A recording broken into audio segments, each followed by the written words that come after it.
సర్లే స్వామి.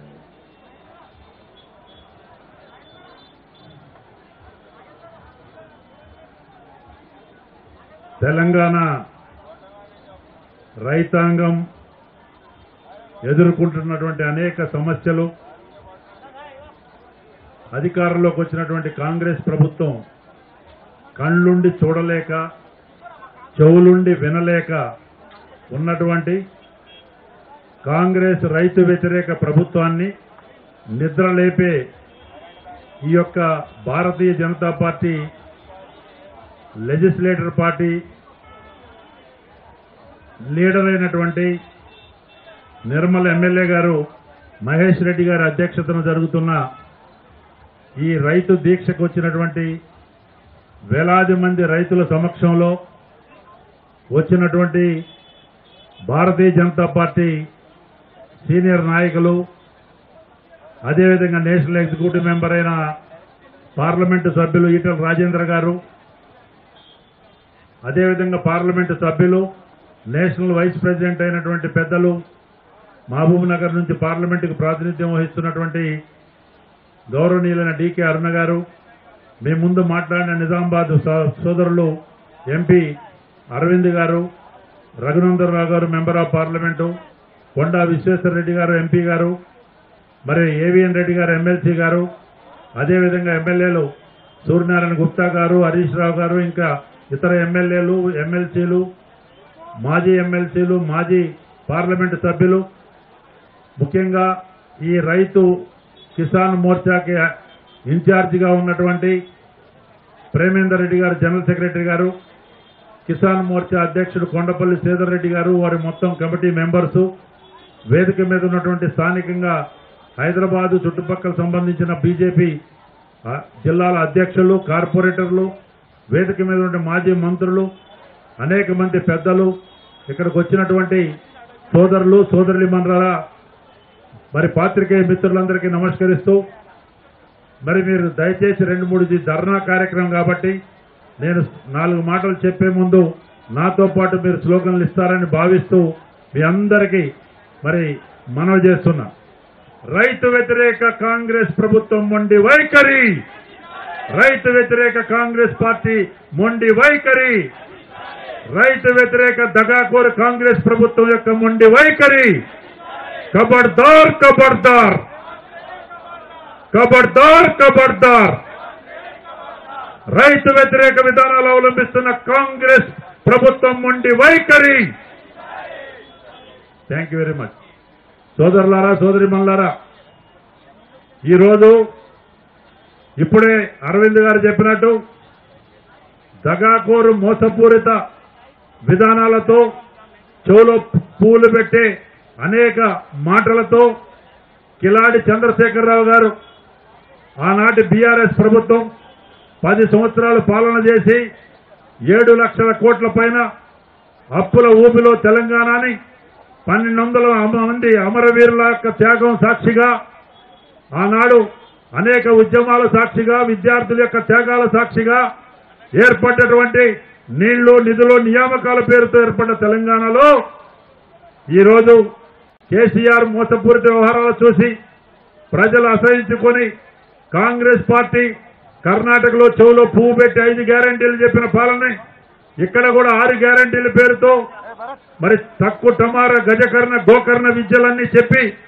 అధికారంలోకి వచ్చినటువంటి కాంగ్రెస్ ప్రభుత్వం పార్టీ ఈరోజు రైతు బిడ్డలు అని చెప్పుకునే మంత్రులు, ముఖ్యమంత్రి కళ్ళుండి చూడటం లేదు, చెవులుండి వింటం లేదు. ఇలా కేవలం 1/4 పావంతు మాత్రమే 25 రూపాయలు 25 పైసల మందమే రైతాంగానికి రుణమాఫీ చేసిన కార్యక్రమం చేసి పాలాభిషేకాలు పండగలు జరుపుకునే ఈ కాంగ్రెస్ ప్రభుత్వం ఈ దౌర్భాగ్యపు నీతి దయచేసి మరి కళ్ళుండి చూడండి అని చెప్పి ఇవాళ ఇందిరా పార్కు ఈ యొక్క ధర్నా చౌక్లో వేలాదిగా తరలిచ్చినటువంటి రైతు సోదరులు, వాళ్ళకి సపోర్టుగా వచ్చినటువంటి అనేక మంది భారతీయ జనతా పార్టీ కార్యకర్తలు, ఈనాడు రాష్ట్ర బీజేపీ అన్ని వింగ్స్, మరి కిషన్ రెడ్డి గారు కూడా జమ్మూ కాశ్మీర్ కార్యక్రమంలో ఉండి వారు కూడా రాలేదు కాబట్టి వారు ఫోన్లో కూడా శుభాకాంక్షలు చెప్పమన్నారు. అందరం ఐక్యంగా ఇలా మహేష్ రెడ్డి గారి అధ్యక్షతన ఈ జరుగుతున్నటువంటి కార్యక్రమంలో మీరు అక్కడి నుంచి ఉన్నారు ప్రజలందరూ, రైతులందరూ కూడా ఇదైనా చూసి కనీసం ముద్ర నిద్ర నటిస్తున్న కాంగ్రెస్ ప్రభుత్వం మేలుకొని మీరు చెప్పిన వాగ్దానం అమలు చేయకపోతే ఇలా చాలా ఇబ్బందులు ఉన్నారు రైతులు, అప్పుల ఊబిలో ఉన్నారు. 5 నుంచి 10 రూపాయల వడ్డీలు తెచ్చుకొని రుణాలు కట్టలేక, కొత్త రుణాలు బ్యాంకులు ఇవ్వక, మరి 2 లక్షల రూపాయలు రుణమాఫీ చేయక, 2 లక్షల పైన ఉన్నటువంటి కట్టుకోలేక ఇవాళ ఎక్కడ చూడాలో అన్నం పెట్టే అన్నదాత అన్నమో రామచంద్ర అనే పరిస్థితిలో ఈ రోజు తెలంగాణ రైతాంగం ఉందంటే ఇవాళ రేవంత్ రెడ్డి గారి ప్రభుత్వం సిగ్గుతో తలవంచుకోవాలని చెప్పి సందర్భంగా మీకు నేను మనవి చేస్తున్నా. ఇకను కూడా మీరందరూ హడావుడి చేసే కార్యక్రమం, మీరు చాలా విద్యలు నేర్చారు. ఏదో హైడ్రా అని తీసుకొచ్చి ఇవాళ రైతాంగం యొక్క దృష్టిని మరల్చి ఒక న్యూస్ పెట్టి కూల్చివేత బుల్డోజర్ కార్యక్రమం పెట్టారు.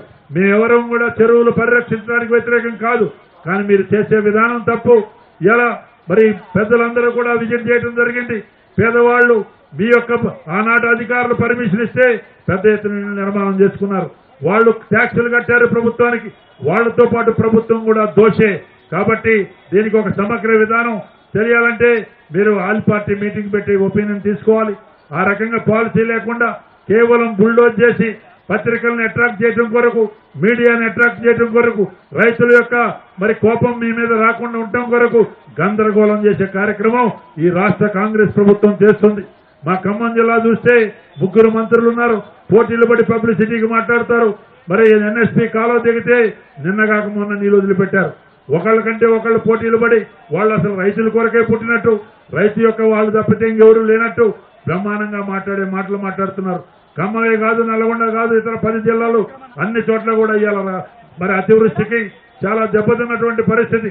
అది కూడా ఇది మేలుకొలుపు మహాధరణ, ఇది మీకు నిద్ర నుంచి లేపే మహాధరణ. ఈ రైతు యొక్క మహాధరణ ఉద్దేశం ఈ ప్రభుత్వం మరి దున్నపోతు మీద వర్షం పడ్డట్టున్నటువంటి ప్రవర్తన నుంచి మేలుకొలిపే యాత్ర దీన్ని ఈ యొక్క ధర్నా అని చెప్పి సందర్భంగా మీకు నేను మనవి చేస్తున్నా.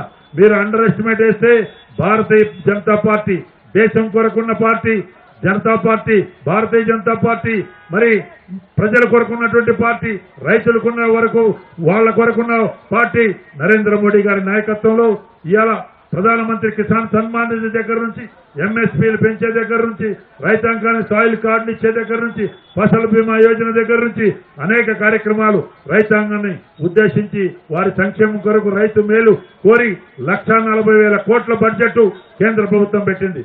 కానీ ఈ రాష్ట్ర ప్రభుత్వం అనేక రకాలుగా గారడీ విద్యలతో, పబ్లిసిటీ సెంటర్లతో రైతాంగాన్ని గాలికి వదిలేశారు. కాబట్టి ఇవాళ మహేశ్వర్ రెడ్డి గారి సారథ్యంలో వారి అధ్యక్షతన మరి రాష్ట్ర బీజేపీ అందరి సమన్వయంతో, రాష్ట్ర బీజేపీ అధ్యక్షులతో పాటు ఇక్కడ కేంద్ర ప్రభుత్వ నాయకులందరి సమన్వయంతో ఈ యొక్క మహాధరణ కార్యక్రమం వారందరి శుభాశీస్సులతో జరుగుతుందని చెప్పి సందర్భంగా మీకు నేను మనవి చేస్తున్నా. ఏదేమైనా ఈరోజు మరి రైతు ఏడ్చినటువంటి రాజ్యం బాగుపడదు. దయచేసి మీ కుంభకోణాల వ్యవహారం చివరికి రైతాంగాన్ని గాలి కొదిలేసి ఇదే మహేశ్వర్ రెడ్డి గారు మరి 3-4 కుంభకోణాలు కూడా వెలుగులో తీసుకొచ్చిండు. వాళ్లతో రైతులతో రిలేటెడ్ ఉన్నటువంటి కుంభకోణం సివిల్ సప్లైస్ శాఖలో 1,100 కోట్లు మహేశ్వర్ రెడ్డి గారితో పాటు వారి ఎమ్మెల్యేలు అందరూ కూడా దాన్ని మొట్టమొదటి బయటికి తీసుకొచ్చారు. 1,100 కోట్లు కుంభకోణం వెలుగులోకి వచ్చింది. కేంద్ర మంత్రి ప్రహ్లాద్ జోషి గారి దృష్టికి కూడా వారు తీసుకురావడం జరిగింది. ముఖ్యంగా నేను ఎక్కడా కూడా నా రాజకీయ జీవితంలో ఏ ప్రభుత్వంలో మరి లంచానికి అంటే ఏదైతే మరి వారు మాట్లాడుకున్న తెరవెనుకున్నటువంటి మాట్లాడుకున్న మాటలు కూడా మెమోరాండమ్ ఆఫ్ అండర్స్టాండింగ్ అంటే వాళ్ళు హామీ పత్రం రాసుకున్నటువంటి దౌర్భాగ్య పరిపాలన కాంగ్రెస్ పరిపాలన ఈ రాష్ట్రంలో జరుగుతుంది. అనేక రకాలుగా కొంతమంది మరి విదేశీ బ్యాంకులతో దొంగ గ్యారెంటీలు ఇచ్చే కార్యక్రమం జరుగుతుంది. కొంతమంది అనేక రకాలుగా కేవలం కాంట్రాక్టుల పరిపాలన జరుగుతుంది తప్పితే ఇది ప్రజా పరిపాలన కాదు. ఎక్కడా కూడా ప్రజా పరిపాలన మచ్చుకు కూడా కనపట్టలేదు. వాళ్ళలో వాళ్ళు పోటీలు పడి ఇవాళ పవర్ సెంటర్స్ కూడా ఒక 10-15 పవర్ సెంటర్స్ అయిపోయినాయి. కాబట్టి అయ్యా ఇకనైనా మేలుకోండి. మీరేదో మీ గొప్పతనంతో అధికారంలో రాలా, కేసీఆర్ను వదిలించుకోవాలని ఆనాడు ప్రజలు డిసైడ్ అయ్యి మీ మాయ మాటలు నమ్మి యూత్ గాని, మహిళలు గాని, రైతులు గాని, పేదవాళ్లు గాని మీరు ఇచ్చినటువంటి అనేక శుష్క వాగ్దానాలు 6 గ్యారెంటీల పేరుతో ఏది అమలు చేయకుండా రైతు భరోసా 15,000 ఇస్తానని, 500 రూపాయల బోనస్ ఇస్తానని ఎక్కడా కూడా అమలులో నోచుకున్నటువంటి పరిస్థితిలో ఉన్నటువంటి పరిస్థితి అని చెప్పి సందర్భంగా మీకు నేను మనవి చేస్తున్నా. కాబట్టి ఇది మేలుకొలుపు మహాధరణ. ఇది మీ అందరికీ కళ్ళుండి చూడమని చెప్పి మహాధర్నాలో ఇవాళ రైతాంగం వచ్చారు. మేమందరం రైతు కుటుంబాల నుంచి వచ్చాం. పెద్ద ఎత్తున రాత్రి 11 గంటలకి నేను మహేష్ రెడ్డి గారికి ఫోన్ చేశా. వర్షం వస్తుంది, మరి ఎట్లుంది అంటే వర్షం వచ్చినా తుఫాన్ వచ్చినా వేల మంది రైతాంగం ఇవాళ కదిలి వస్తున్నారని చెప్పడం జరిగింది. అది నిజమై మరి ఈరోజు నా ముందు సాక్షాత్కారం అయింది. ఏదేమైనా ఇక్కడ ఉన్నటువంటి డయాస్ మీద ఉన్నటువంటి అనేక మంది పెద్దలు వాళ్ళందరూ కూడా మాట్లాడతారు. 24 గంటల దీక్ష, దీనికి శుభాకాంక్షలు భారతీయ జనతా పార్టీ తరఫున మరి నడ్డా గారి తరఫున అందరి తరఫున కూడా మీ అందరికి తెలియజేస్తూ ఈ రైతాంగం సమస్యల పరిష్కారానికి ఇది ఒక మొదటి హెచ్చరిక. ఇది అంతం కాదు, ఆరంభం మాత్రమే. ఇది దీనికైనా మేలుకొలుపు, ఇది మహాధర్నా అని చెప్పి చెబుతూ మీ అందరికీ మంచి జరగాల. ఈ ప్రభుత్వం మొద్దు నిద్ర నుంచి పైకొచ్చి ఇచ్చిన హామీలు అమలు చేయాలా, లేకపోతే కర్ణాటకలో పట్టే గతి ఈ రాష్ట్రంలో ప్రభుత్వానికి కూడా. కర్ణాటకలో అక్కడ ముఖ్యమంత్రి ఓపెన్ గా దోపిడీకి, అక్కడ మైసూర్ అర్బన్ డెవలప్మెంట్ దాంట్లో 14 మంది ప్లాట్లు చేసుకోవటం, ఎస్టీల డెవలప్మెంట్ ఫండ్ డైవర్ట్ చేయటం, అనేక కుంభకోణాలు కర్ణాటక తార్కాణమైంది. ఇక్కడ కూడా అవినీతి వైపు బాటలేస్తూ వాళ్ళ ఇష్టారాజ్యంగా కాంట్రాక్టులు రాజ్యం నడుపుతున్నారు. రైతు రాజ్యం నడుపుతామని, ప్రజా రాజ్యం నడుపుతామని, ప్రజాపాలన చేస్తామని అనేక రకాలుగా మరి మీరు చెవులో పూలు పెట్టే మాటలు మాట్లాడారు. కానీ దయచేసి ఇది హెచ్చరిక మాత్రమే. కబడ్దారని అందుకే మేము స్లోగన్ ఇచ్చాం. మీ ఇష్టారాజ్యంగా అధికారం ఉందని చేస్తే రైతాంగం మాత్రం మేల్కొన్నారు. ఒక రైతు యొక్క ఆగ్రహం గురి కాబడ పరిస్థితి తెచ్చుకోవద్దని చెప్పి ఈ రాష్ట్ర ప్రభుత్వానికి తెలియజేస్తున్నా. ఎక్కడైనా మేల్కొని మీరు రైతు భరోసా 15,000 ఇవ్వాలి, రైతు గ్యారంటీ ఏదైతే చెప్పారో 500 బోనస్ ఇవ్వాలని ఈ సందర్భంగా రైతాంగం రుణమాఫీ పూర్తిగా చేయాలి. బ్యాంకులు కూడా సమన్వయం చేసి కొత్త రుణాలు ఇచ్చేటట్టు చేయాలి అని చెబుతూ ఈ సందర్భంగా మరి ఇచ్చిన అవకాశానికి ఈ యొక్క మహాధర్నా సక్సెస్ కావాలని మహేష్ రెడ్డి గారితో పాటు వారితో పాటు కూర్చున్నటువంటి ఎంపీలు, ఎమ్మెల్యేలు, ఎమ్మెల్సీలు, ముఖ్య నాయకులు, కార్పొరేటర్లు, భారతీయ జనతా పార్టీ రాష్ట్ర కమిటీ, కిసాన్ మోర్చా అందరూ కూడా మరి సహకారంతో